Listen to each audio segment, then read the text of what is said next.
Por la señal de la Santa Cruz de nuestros enemigos, líbranos, Señor Dios nuestro.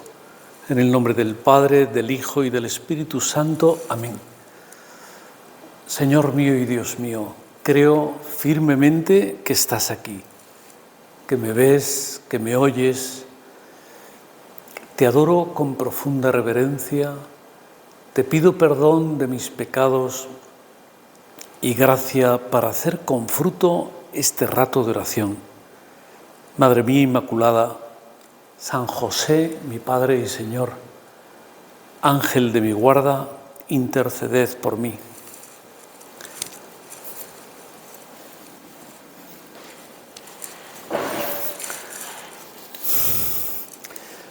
Bueno, quiero en primer lugar dar muchas gracias a Dios de poder estar predicando esta meditación a pocos días, semanas ya de una cirugía que me hicieron en la rodilla y muchas gracias también a tantos y a tantas que han estado encomendando que todo fuera bien y se lo agradezco de verdad porque no solamente es la cirugía sino también uno mismo sufre parte del trauma.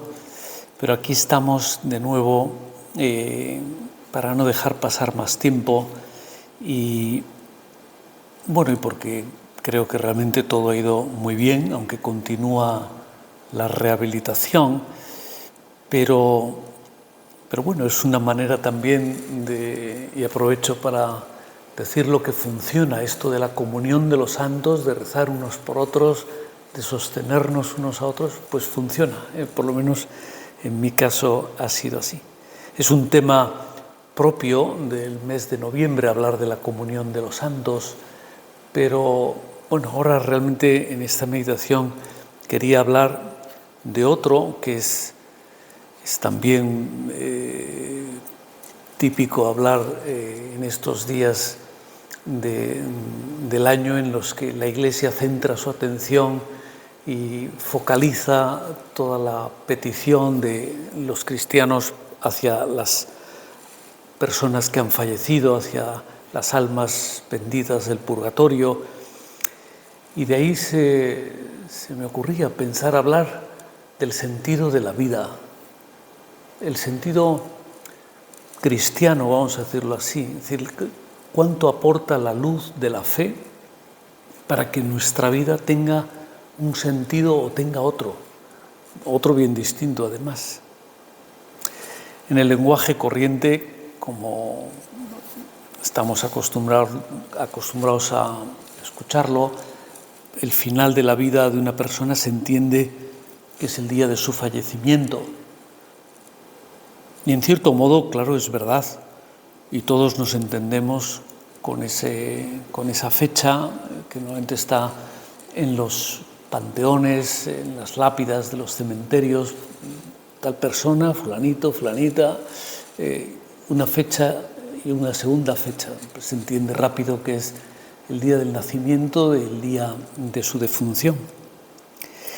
Pero cuando se tiene una visión profundamente cristiana de la vida y de la muerte también, pues ya no es así, porque todo cambia, porque realmente en la fecha del fallecimiento no es el final.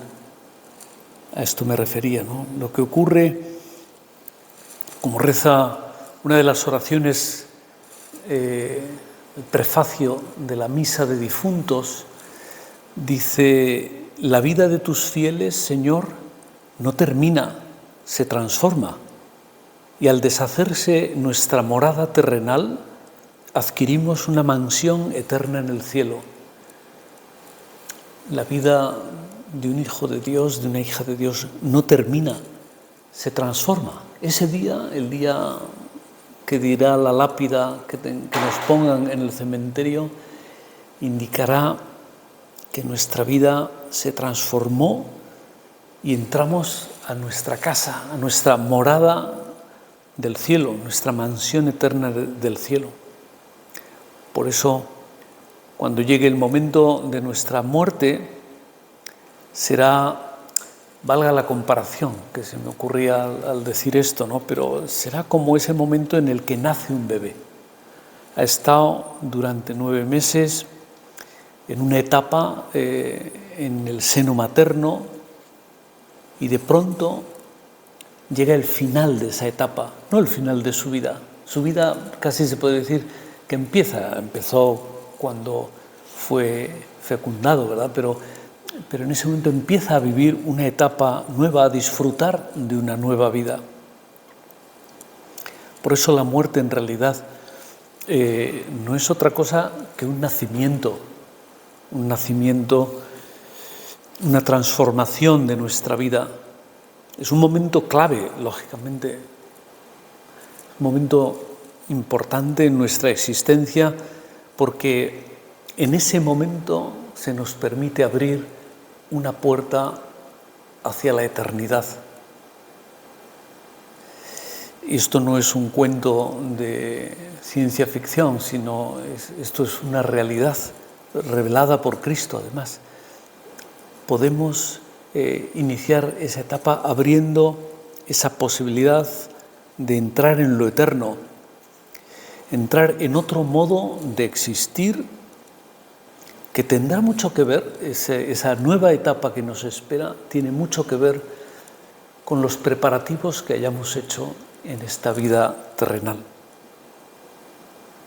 Y buena parte de la preparación dependerá, por un lado, de la formación que se ha recibido, lógicamente, una persona que nunca hubiera oído hablar de la existencia de una vida eterna, o lo hubiera oído pero con poca argumentación y le parece que eso, pues no sé, no podría ser un cuento, podría ser mentira, podría ser una historia de niños pequeños, como no sé, como le pueden contar, pues que llega Santa Claus con unos regalos. Pero claro, eso hace que uno tenga un enfoque u otro distinto. ¿Qué hay más allá de la muerte? Pues los cristianos, por la revelación que Dios mismo ha querido hacer, conocemos un poco más, no porque lo hayamos vivido ni porque nadie de allá nos lo haya venido a contar. Dios mismo lo ha contado y así ha quedado en las Sagradas Escrituras, y eso es lo que conocemos, lo que por tanto creemos, y con esa sabiduría, con ese conocimiento, pues vivimos de otra manera, nos preparamos de otra manera, porque claro, cuando uno piensa que se acaba todo, pues actúa quizá con una cierta no sé cómo llamarlo, como una cierta desesperanza, ¿verdad? Que todo esto no sirva para nada, que todo el esfuerzo, todo lo que he ganado, todo lo que he construido, todo lo que he inventado, se acabe aquí. No deja de ser algo más bien desmoralizante. Mientras que para una persona que sabe que en ese momento empieza a recibir el premio por todo lo que ha hecho aquí, como alguien que nos pagara bien todo lo que hemos construido, por decirlo así, aunque no sea algo material. Muchas veces se han construido ideas, personas, se ha educado a los hijos, se ha acercado a otras almas a Dios, pues todo eso el Señor nos lo recompensará abundantemente. Pero es importante que nos preparemos, que estemos preparados, que sepamos hacia dónde vamos. A veces se nota que hay un poco de preparación, pero no la suficiente, cuando a un sacerdote nos llaman o nos avisan o nos piden que acudamos ya in extremis, en el último momento, para atender a una persona que se está muriendo. Pues se hace lo que se puede, se va todo lo deprisa que uno pueda hacerlo, pero que no esperemos a esos momentos últimos, esos minutos finales para darle también esa ayuda a la persona o ese ser querido que se está muriendo. San Juan Pablo II, me entra un poco de nostalgia al citarlo, porque el mes de septiembre que pude estar en Roma, pues una de las cosas que me hacía ilusión era ir a rezar ante la tumba donde están los restos mortales de San Juan Pablo II, porque ya está canonizado. Y allí pues recé, encomendé muchas cosas, una gran lista que llevaba de intenciones, de personas. También pude pasar allí por el lugar donde está enterrado, lo más cerca que pude, pues algunos rosarios, crucifijos que había comprado para traérselos a algunos amigos. Pues Juan Pablo II decía en un documento que él escribió en el año 84, por tanto, poquitos años después de haber sido elegido como Papa, él hablaba de la alegría que da vivir en gracia de Dios, vivir cerca de Dios. Y lo decía con estas palabras: la Iglesia no puede omitir sin grave mutilación de su mensaje una catequesis constante sobre lo que en el lenguaje tradicional se designa como los 4 novísimos del hombre. Dice: la muerte, el juicio particular y universal, el infierno y el cielo. En una cultura que tiende a encerrar al hombre en su vicisitud terrena, más o menos lograda, se pide a los pastores de la Iglesia una catequesis que abra e ilumine con la certeza de la fe más allá de la vida presente. Hay algo más allá, hay algo después. Más allá de las misteriosas puertas de la muerte se perfila una eternidad de alegría en la comunión con Dios o de pena por el alejamiento de Él. Pues ese documento es una exhortación apostólica que se llama Reconciliatio et Penitentia, donde hablaba mucho del sacramento de la confesión y de la necesidad de volver a Dios.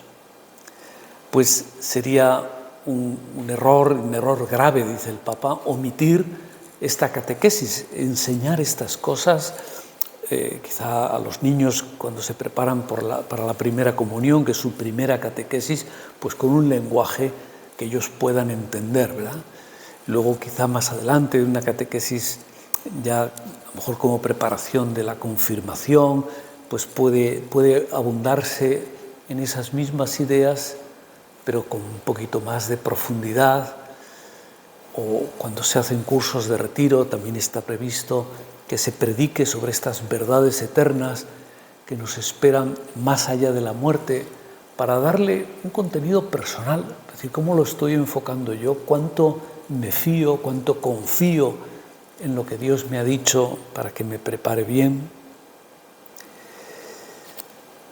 Porque evidentemente para todos llega ese final de un peregrinar terreno. Todos, antes o después, nos toca vivir en personas pues muy queridas, otras a lo mejor más desconocidas. Sobre todo los sacerdotes nos toca a veces oficiar el funeral de personas que apenas conocemos o que nos han dado los datos poco antes, pero otras veces no, son personas con las que hemos vivido, convivido, con las que hemos luchado, con las que hemos disfrutado y se van por razones naturales o por causas accidentales. Pero todo eso nos deja claro que en esta vida estamos de paso, esto es muy fugaz, se acaba en cualquier momento, se acaba. No tenemos aquí ciudad permanente, estas son palabras de la carta a los Hebreos, sino que vamos en busca de una ciudad que ha de venir, una ciudad venidera, de un lugar que no lo hemos podido ver con los ojos del cuerpo, sino solamente lo conocemos con la luz que la fe deja en nuestro entendimiento. Pero la muerte, esa puerta que marca el final del camino, es una realidad. Pero es una realidad, pero es bueno insistir y tener muy presente y vivir con esa presencia de que la muerte no tiene la última palabra. Cuando uno no tiene fe, La muerte es el final, como que bajó el telón en una obra de teatro, y eso indica que se acabó ya. En la vida la muerte no tiene la última palabra. Si se pudiera decir así, diríamos, tiene la penúltima palabra. ¿Por qué? Porque Cristo, con su resurrección, Cristo murió realmente en la cruz, pero con su resurrección ha vencido a la muerte. La resurrección es superar la muerte. Pues eso es lo que Cristo hace con cada uno de nosotros a continuación. Nos proporciona primero, al separarse el cuerpo y el alma es inmortal porque no es material, por tanto no necesita resucitar porque no puede morir. Pero un buen día, al final de los tiempos, el Señor nos anuncia, nos revela que también resucitarán nuestros cuerpos y se unirán a ese alma y por tanto volveremos a recuperar nuestra naturaleza humana, cuerpo y alma.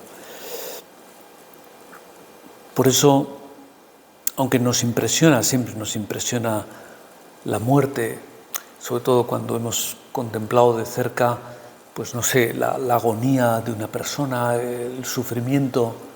También es verdad que incluso en esas circunstancias, si hemos tenido la suerte, quizá más de uno y más de dos de los que me están oyendo han podido contemplar, yo lo he podido contemplar también, personas que están sufriendo mucho en el cuerpo, pero al mismo tiempo hay una serenidad en su rostro, hay unas palabras a veces casi ininteligibles, pero que denotan el cariño, la cercanía, la presencia de Dios que tiene esa persona, y a uno pues le impresiona mucho que se pueda morir de esa manera tan santa. También dice la Escritura, es de una carta de San Pablo, si con Él, con Cristo, si con Él morimos, viviremos con Él. Por eso, cuando uno ha llevado una vida lo más identificada con Cristo, lo más cercana a los planes de Dios, pues viviremos con Él. Tendremos esa seguridad, esa esperanza fuerte, firme, de que viviremos con Él, que nos está esperando al otro lado de esa puerta, como nos espera un ser querido, no sé, en la estación de destino o en el aeropuerto de destino, para saludarnos, para cogernos la maleta, para decir qué alegría, cuánto he esperado que llegaras. ¿Y eso a qué nos mueve? Pues, en primer lugar, nos hace pensar que hemos de aprovechar muy bien el tiempo de que dispongamos en esta vida, ¿verdad? Aprovecharlo, en primer lugar, para buscar esa santidad, esa cercanía de Dios, y en segundo lugar, para hacer mucho apostolado, para que muchas personas que están a nuestro lado, con las que vivimos o trabajamos o nos desenvolvemos, nos relacionamos, descubran o redescubran la necesidad de encontrar a Dios, de hacer de su vida un camino que le lleve hasta Dios. Todo lo que no fuera eso, pues serían ganancias, pero que se quedan aquí abajo. De hecho, en una parábola que cuenta el Señor en el Evangelio, termina diciendo, ¿de qué le servirá al hombre ganar el mundo entero si pierde su vida? ¿Para qué sirven? Pues las riquezas de este mundo sirven para este mundo. Pero cuando llegue nuestro final, se repartirán, estarán en la herencia, cómo se van a repartir, o si no hay un testamento, pues alguien se ocupará de repartir eso, pero no podemos llevarlas al otro lado.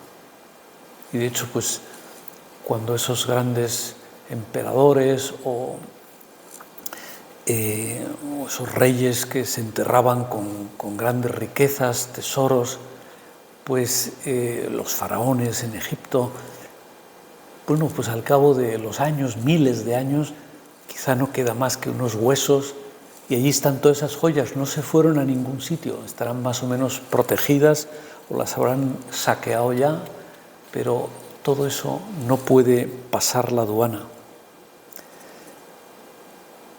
Por tanto, hemos de actuar, movernos, siempre pendientes, valga la expresión, del marcador que hay en el cielo. Igual que cuando uno va jugando a un deporte o al baloncesto, por ejemplo, pues tiras, pero lo que diga el marcador es lo que vale. O sea que si fue de 3, pues te suma 3, si fue de 2 puntos te suma 2, si fue de 1, 1, si no valió para nada aquello, pues no cuenta, aunque uno diga, caramba, pero era por muy poco, ha sido, deberían contármela.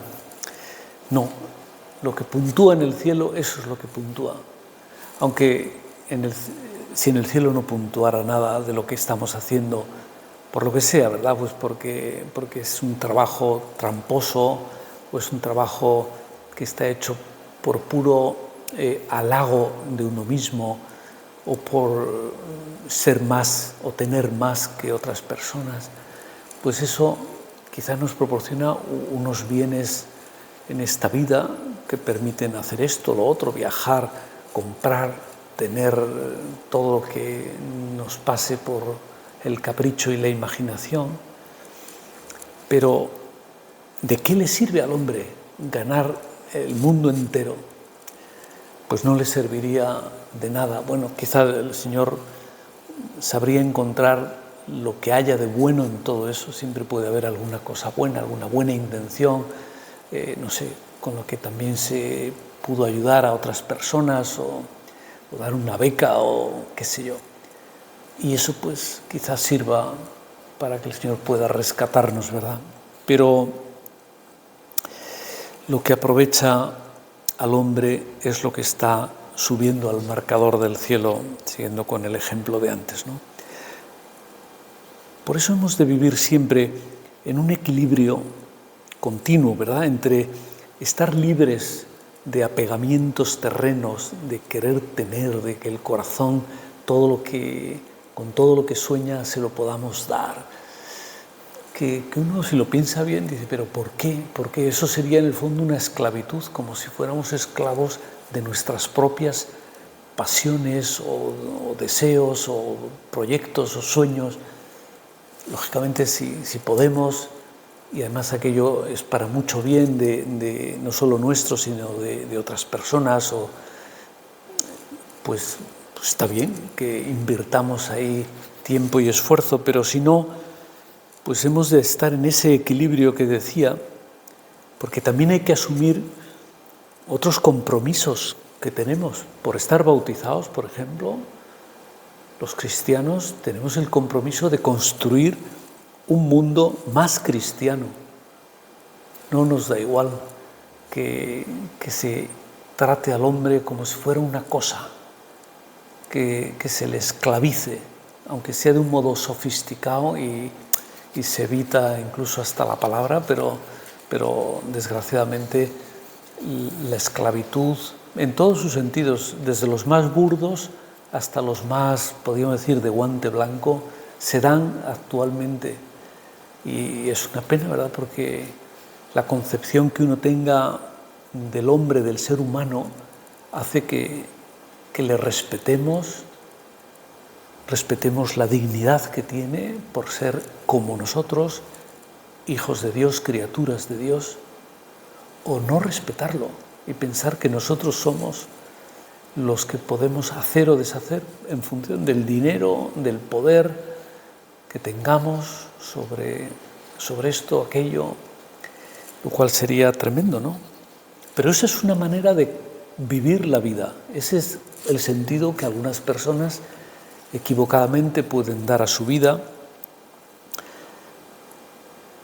y ese desempeño, que son lo que decía al principio, esos preparativos que hacemos en esta vida para la vida que vendrá después, se parece a esa expresión que utiliza el Señor en una parábola cuando el dueño de unas fincas pues las reparte entre sus siervos y porque él tiene que irse a hacer un viaje y a uno le encomienda esto, al otro le encomienda al otro, y les dice a todos, negociad hasta que vuelva. Es decir, no os doy esto simplemente para que lo protejáis, sino que lo hagáis producir, negociad con ello. Estamos negociando con los talentos que Dios nos dio a cada uno. Algunas personas los utilizan para mal y el Señor les pedirá cuentas. Otras personas, también tenemos ejemplos maravillosos seguro a nuestro alrededor, vemos cómo los usan para bien y no les importa pues prescindir de comodidades, de tener más tiempo a lo mejor de vacaciones o de poder cambiar de carro con más frecuencia, con tal de poder ayudar más a otras personas. Todos están negociando, todos estamos negociando para hacer fructificar esos talentos, pero claro, si no nos van a ayudar a ser más santos, a acercar a Dios a muchas almas, es como que estuviéramos enterrando esos talentos. Nos excavamos el suelo, lo metemos ahí y ahí están seguros, ahí no podrán robárnoslo. Pero claro, no deja de ser una torpeza, ¿verdad? Y el Señor en la parábola a la que me estoy refiriendo, le trata con dureza a ese siervo que escondió en la tierra el talento que le dio, ¿no? Y le dijo, quitádselo y dádselo al que tiene 10, porque no es esto para lo que yo te lo entregué, ¿no? Antes de empezar a gozar o a sufrir esa eternidad, esa vida eterna, nuestra vida pasará por un juicio. Ahí es donde el Señor, con toda nuestra vida por delante, a cada uno personalmente nos hará ver qué hemos hecho, qué negocios hemos hecho con nuestros talentos. Mira, esto es lo que yo te di, esto es lo que tenía, esto te lo di ya cuando naciste, esto vino después, esta persona que conociste fue parte de un tesoro que yo te puse al lado, y mira, esto es lo que has hecho, y esto pues es una cosa buena, y por esto tendrás premio, pero mira esto otro, y por esto pues, bueno, no sé cómo lo hará el Señor, porque no sé cómo transcurrirá ese juicio, pero Él habla de que habrá un juicio, y eso pues quizá nos mueva muchas veces a comportarnos de tal manera que lo que nos importe sea qué opinión tienes tú de mi vida, Señor, y no tanto qué opinión tienen los demás, que a veces desgraciadamente nos mueve mucho la opinión que nos causa, que tienen de nosotros los demás, ¿no? El qué dirán los demás si yo hago así, si yo manifiesto pues que estoy de acuerdo con esto o que no opino igual de aquello otro. Pues no, quien me juzga es el Señor, dice también San Pablo a los Corintios, como diciendo, de nada me importa lo que opinéis o algunos digan de mí, quien me juzga es el Señor. Ese es el juicio que quiero tener en cuenta, la opinión que el Señor tenga de mí. Pues ese juicio, llamado juicio particular, viene inmediatamente después de la muerte, y el Señor lo menciona explícitamente, y así se recoge en el Evangelio. Cuando el Señor habla, también es una parábola que cuenta de una persona que le han ido muy bien las cosechas, y entonces pues lo único que se supo plantear ese hombre fue tirar los graneros que tenía, que eran pequeños, y hacer unos más grandes para tener. Y entonces dice, y piensa él para sus adentros, y entonces cuando los tenga llenos, pues come, bebe, pásalo bien, disfruta, ya no tienes nada de qué preocuparte. Y dice el Señor, necio, hoy mismo te pedirán el alma. Puede ocurrir, ¿verdad?, que el Señor nos pida sin llegar a tener todo aquello que pensábamos, y nuestros planes se quedaron en un papel mojado.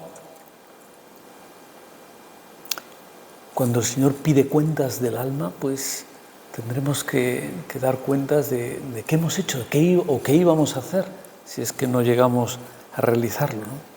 Claro, no sabemos el día ni la hora en que todo eso ocurrirá.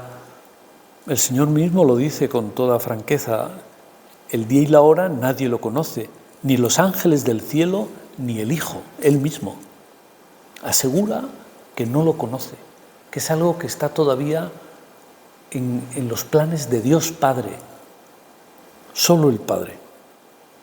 Luego habrá, al final de los tiempos, otro juicio que podríamos decir que es el juicio de este mundo.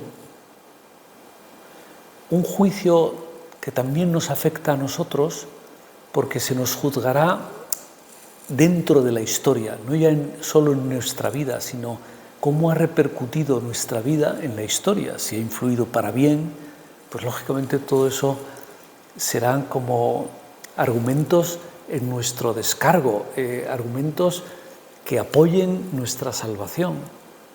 Pero también es verdad, conocemos muchos casos, ¿verdad?, de personas que por lo que dijeron, por lo que escribieron, por la escuela de pensamiento o en fin, por las acciones que llevaron a cabo, sobre todo personas que han tenido una relevancia pública por estar al mando, tener el poder sobre alguna nación, pues todo eso a lo largo de los siglos ha desembocado pues muchas veces en guerras, en odios, que uno dice, caramba, si todo aquello no se hubiera hecho, pues de todo eso tiene también que juzgarnos Dios nuestro Señor, ¿no? Ese juicio de la historia que trasciende nuestro tiempo de vida, pero que al mismo tiempo nos da mucha paz saber que hicimos las cosas queriendo arreglar algo y a lo mejor no nos dio tiempo a verlo, pero con los años, con los siglos, pues aquello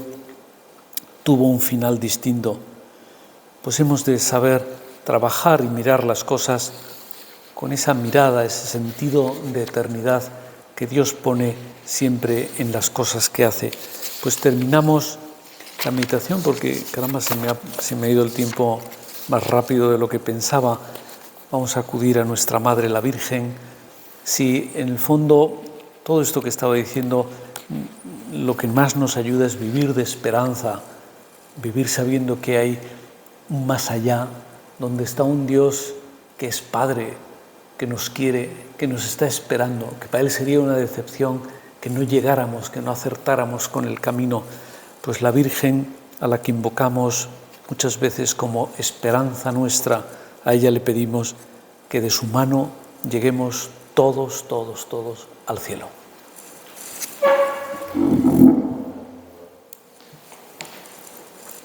Te doy gracias, Dios mío, por los buenos propósitos, afectos e inspiraciones que me has comunicado en esta meditación.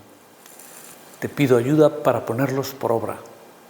Madre mía Inmaculada, San José, mi Padre y Señor, Ángel de mi guarda, interceded por mí. Santa María, esperanza nuestra y causa de nuestra alegría, ruega por nosotros.